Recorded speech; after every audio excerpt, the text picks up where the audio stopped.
मेरी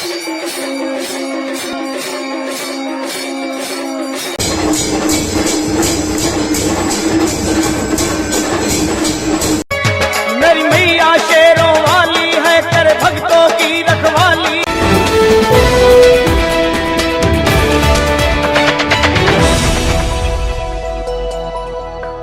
उज्जैन के विश्व प्रसिद्ध महाकालेश्वर मंदिर में सावन के महीने में देश विदेश से बड़ी संख्या में श्रद्धालु बाबा महाकाल के दर्शन के लाभ लेने के लिए पहुंचते हैं।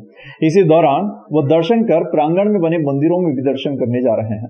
इसी दौरान निर्गम द्वार के समीप बने अनादि कल्पेश्वर मंदिर पर मुरैना के श्रद्धालुओं से पुजारी के प्रतिनिधि ने अभद्रता, जिसका वीडियो सोशल मीडिया पर वायरल हो रहा है। श्रद्धालु दिलीप शर्मा ने जानकारी देते हुए बताया कि उन्होंने पंडित से कहा कि उनको गर्भगृह से पूजन करना है, तो श्रद्धालुओं से पंडित ने पैसे की मांग की और रुपए नहीं दिए तो उनसे अभद्र व्यवहार किया और पंडित मारपीट पर उतारू हो गया।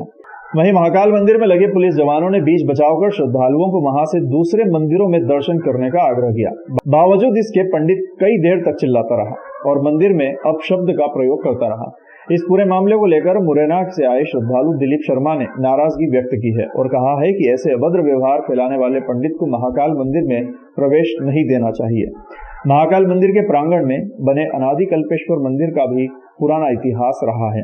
इसी दौरान श्रद्धालु वहां दर्शन लाभ लेने पहुंचते हैं, जिसका फायदा उठाकर मंदिर के पुजारी द्वारा वहां श्रद्धालुओं से मोटी रकम लेकर तिलक लगाना, धागे बांधना, ताबीज बेचने के साथ ही अभिषेक करवाने के नाम पर श्रद्धालुओं से मोटी रकम ली जा रही है। इसीलिए कि अंदर घुसाते जा रहा है। अगर पैसे हैं तो अंदर जाइए, अगर नहीं है तो आप वापस जाइए। अंदर दर्शन का बोलो तब भी आगे से उठा के बोलता है कि नहीं वो पैसा दिया वो अंदर जाएगा, नहीं तो अभिषेक नहीं कराने देगा वो। दर्शन के लिए भी बोला दीपक बाहर रखिए। तो बेचा जा रहा है क्या? ईश्वर को बेच रहा है यहाँ पे। कितने रुपए मांगे आपसे? अभी वह पैसे मांग रहा, बोला पैसे ले, मैं भी दे दूंगा यार, अंदर तो जाने दे के। नहीं वो अभी आप अंदर नहीं जाओगे, अभी अभिषेक का अंदर जा रहा है। अभी ये तो देखो, ये अभी भगा के आया है, इनको देखो आंटी को। कोई यहाँ से 400 किलोमीटर दूर से आ रहा है, यहाँ इनके पुजारी गिरी सुने सामान बेच रहे हैं ताबीज। किसको अंबानी बनाए, मुझे भी बना दे एक बार। सावन माह की शुरुआत होने के बाद सावन के पहले सोमवार को बाबा महाकाल की पहली सवारी अपने निर्धारित मार्ग से होते हुए रामघाट पर पहुंची। यहां क्षिप्रा के घाट पर पूजन कर सवारी लाव लश्कर के साथ महाकाल मंदिर पहुंचकर समापन हो गया।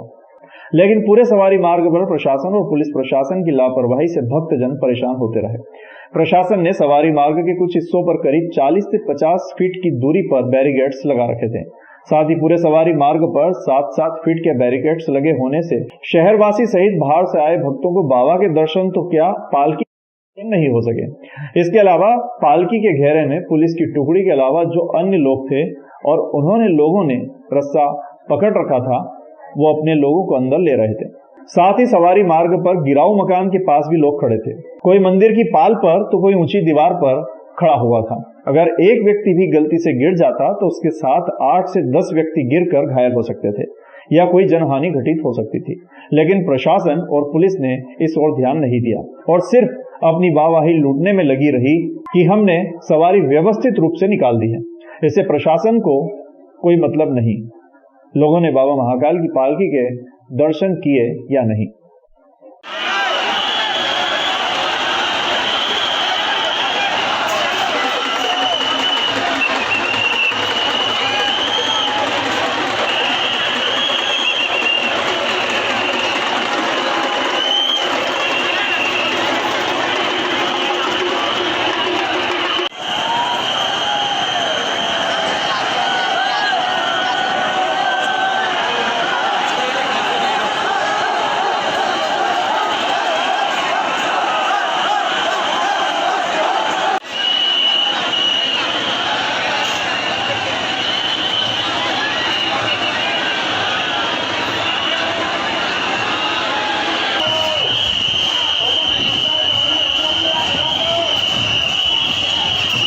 बाबा महाकाल की जो सवारी है वो बाबा महाकाल के भरोसे ही निकलती है और सालों साल से हम सवारी देखते हुए आ रहे हैं और आज तक किसी प्रकार की जनहानि या कोई हादसा सवारी में नहीं हुआ है। पर कलेक्टर और एसपी महोदय को ऐसा लगता है कि सवारी उनके भरोसे निकल रही है, तो वो सवारी बाबा महाकाल के भरोसे निकलती है और इसमें अव्यवस्थाएँ इतनी व्याप्त थी। कल भी हम लोगों ने देखा कि महाकाल घाटी के वहाँ पे बैरिकेड 50-50 फीट तक दूर तक लगा दिए तो आम श्रद्धालु दर्शन कैसे करेंगे।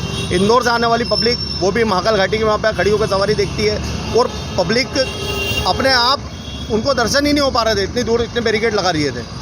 महाकाल बाबा की जो सवारी निकली है, मुख्य आकर्षण बाबा की पालकी होती है और पालकी काहल लोग उठाते, उनकी हाइट भी 4.5-5 फीट की होती है। तो पालकी मुश्किल से कंधे पे रखी जाती है और निश्चित रूप से पालकी के दर्शन आम नागरिकों को नहीं हो रहे थे। कारण ये था कि जो बड़े बड़े जो बैरिकेड 7-7, 8-8 फुट के जो बैरिकेड लगे 7-7 फुट के, उन बैरिकेडों को भी कटिंग करा करके उसके हाइट को छोटी करना चाहिए। दूसरा ये था कि पालकी के आसपास इतने सारे सुरक्षा गार्ड चल रहे थे तो बाबा का तो दर्शन हो ही नहीं रहा था कहीं से कहीं। भाई जब पुलिस कर्मचारी हमारे रास्ता लेके चल रहे हैं, आपने बैरिकेडिंग कर दी है तो फिर पालकी के साथ केवल 2 पुजारी ही चलना चाहिए, पर पुजारियों के अलावा कम से कम 25 सुरक्षा कर्मचारी साथ में चल रहे थे, पुलिस कर्मचारी चल रहे थे। तो इन सबको हटा देना चाहिए, इनको पालकी से कम 5-5 फुट दूर रखना चाहिए। एसपी साहब को और कलेक्टर साहब को इन बातों पर ध्यान देना चाहिए। दूसरा मेरा एक अनुरोध और है कि सवारी की सर्वोत्तम व्यवस्था के लिए जितनी भी गलियां जो बंद की गई थी उन गलियों को ट्रैफिक के लिए खोली जाना चाहिए। और दूसरा ये है कि बैरिकेड अभी बहुत सारी जगह लगाए थे आप लोगों ने, तो बैरिकेड पालकी मार्ग से 50-50 फुट दूर लगा दिए गए। तो क्या 50 फुट दूर से भगवान महाकाल बाबा की पालकी में बैठे हुए महाराज के दर्शन किसी भी स्थिति में नहीं हो सकते। बैरिकेड केवल सवारी मार्ग पर लगाया जाना चाहिए और बाकी के भीड़ नियंत्रण के लिए वहाँ पे हर जगह व्यवस्था करना चाहिए, पर यह नहीं कि 50 फीट दूर बैरिकेड लगा करके 50 फीट दूर से भगवान महाकाल के दर्शन करें।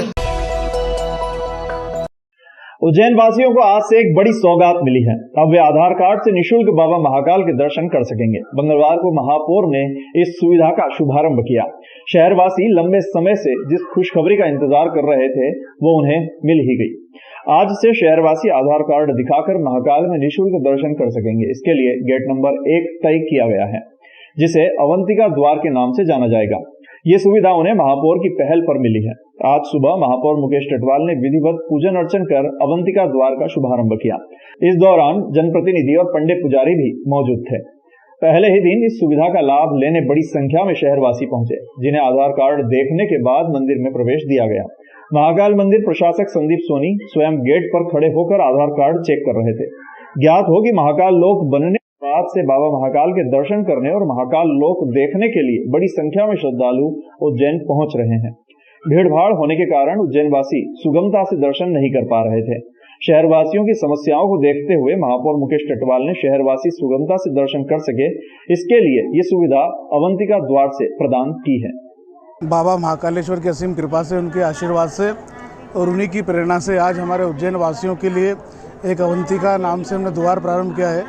जो उज्जैन नगर पालिका निगम क्षेत्र में रहने वाले हमारे सारे नागरिक हैं, वो अपना आधार कार्ड बता करके बाबा के दर्शन सुगमता से कर सकेंगे। ये भी पहले अभी 1-2 दिन तो आधार कार्ड लेकर के आना पड़ेगा, फिर बाद में हमारी जो महाकाल मंदिर की वेबसाइट है उस पर ऑनलाइन रजिस्ट्रेशन कर सकते हैं, तो आपको आधार कार्ड लाने की आवश्यकता भी नहीं है। और ये अभी यहाँ भी एक बार ला करके अपन स्कैन करवा देंगे तो बार बार उज्जैन वासियों को आधार कार्ड लाने की आवश्यकता भी नहीं पड़ेगी। 26 सूत्रीय मांगों को लेकर मध्य प्रदेश अधिकारी कर्मचारी संयुक्त मोर्चा के बैनर तले जिले के सैकड़ों कर्मचारियों ने मंगलवार को कलेक्टर कार्यालय पर मुख्यमंत्री के नाम ज्ञापन सौंपा। कलेक्टर कार्यालय पर तहसीलदार रेखा सचदेवा ने ज्ञापन लिया। मध्य प्रदेश अधिकारी कर्मचारी संयुक्त मोर्चा के जिला अध्यक्ष मान सिंह चौधरी ने बताया कि प्रदेश के मुख्यमंत्री कर्मचारियों से बात करना भी उचित नहीं समझते, जिससे आक्रोशित होकर विगत 17 जून को भोपाल में प्रदेश के सभी शासकीय कर्मचारियों ने बैठक लेकर प्रदेश सरकार के खिलाफ मोर्चा खोल दिया है।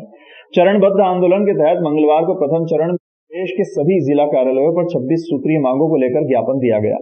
आगामी 11 अगस्त को सभी साथी शासकीय कर्मचारी 1 दिवस का सामूहिक अवकाश लेकर विरोध दर्ज कराएंगे। उसके बाद 10 सितंबर को भोपाल में प्रदेश स्तरीय धरना दिया जाएगा। यदि मध्य प्रदेश सरकार द्वारा मांगे नहीं मानी जाती है तो 11 सितंबर से प्रदेश के शासकीय कर्मचारी अनिश्चितकालीन हड़ताल पर चले जाएंगे।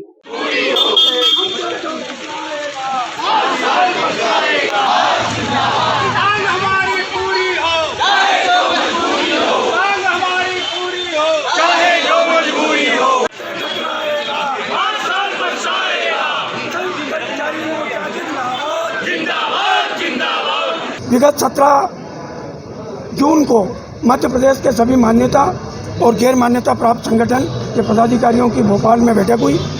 बैठक में सर्वसम्मति से निर्णय लिया गया कि प्रदेश सरकार हमारे अनुनय विनय से हमारी बात नहीं मान रही है, इसलिए प्रदेश का कर्मचारी सरकार से आर पार की लड़ाई लड़ना चाहता है।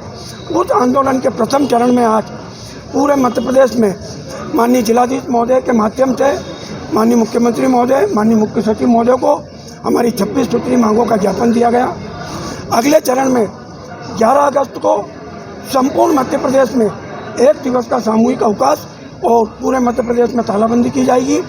उसके बाद भी अगर सरकार हमारी बातें नहीं मानती है तो 10 सितंबर को भोपाल में हमारा प्रदेश स्तरीय धरना होगा और उस दिन भी अगर हमारी मांगों का निराकरण नहीं होगा, उसी दिन उसी स्थान से मध्य प्रदेश के संपूर्ण मान्यता गैर मान्यता प्राप्त संगठन अनिश्चितकालीन आंदोलन पे वहाँ पे चले जाएंगे।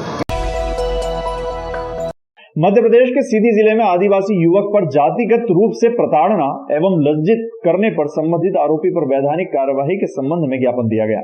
जिला अध्यक्ष डॉक्टर RL परमार ने जानकारी देते हुए बताया कि अजाक्स जिला उज्जैन के द्वारा मंगलवार को कलेक्टर कार्यालय पर प्रदेश के राष्ट्रपति, राज्यपाल और मुख्यमंत्री को कलेक्टर के माध्यम से ज्ञापन सौंपा गया। समाज को लज्जित करने वाला है, जिसका विरोध अजाक्स पुरजोर रूप से करता है। आरोपी पर रासुका एवं अन्य गंभीर आपराधिक धाराओं के तहत पंजीबद्ध किए जाए तथा इस गैर संवैधानिक कुकृत्य एवं आदिवासी समाज की भावनाओं को ठेस पहुंचाने का तीव्र विरोध किया जा रहा है। आरोपी पर रासुका एवं अन्य गंभीर आपराधिक धाराओं के तहत प्रकरण पंजीबद्ध किया जाए तथा इस गैर संवैधानिक कुकृत्य एवं आदिवासी समाज की भावनाओं को ठेस पहुंचाने का तीव्र विरोध किया जाता है। आरोपी को आजीवन कारावास का दंड दिया जाए, साथ ही पीड़ित आदिवासी युवक के परिवार को समुचित एंट्रोसिटी आर्थिक सहायता तत्काल उपलब्ध कराने की मांग की जाती है। तत्काल समुचित कार्यवाही नहीं किए जाने पर विभिन्न सामाजिक संगठनों के सदस्य इस घटना के विरोध में आंदोलन करेंगे, जिसकी जिम्मेदारी शासन प्रशासन की होगी। कार्यवाही विवरण उपलब्ध कराने की कृपा संलग्न उपरोक्त अनुसार करें। ज्ञापन में अजाक्स के समस्त समाजगण, सदस्यगण एवं पदाधिकारीगण कोठी पैलेस पर पहुंचे थे।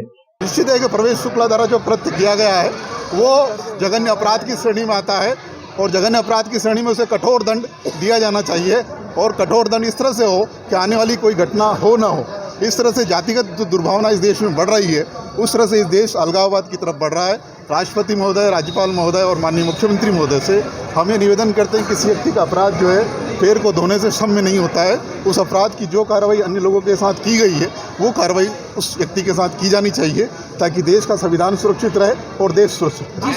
जिस व्यक्ति के पैर धोएगा आपका कहना कि वो नहीं है, मतलब कुल मिला के ये है कि जो न्याय आपने किसी अन्य समाज के साथ किया, उसका बुलडोजर चला के उसका घर जलाया, तो वो उस व्यक्ति के साथ भी होना चाहिए। पैर धो के ऐसा तो नहीं, पैर धो के किसी का अपराध समाप्त हो जाता है या अपराध सम्य हो जाता है। मतलब कुल मिला के उसको न्याय, अनुसूचित जाति जनजाति को न्याय मिलना चाहिए। बात ये नहीं कि उसने पशुता पैदा करी है और पशुता का दंड है कठोर दंड।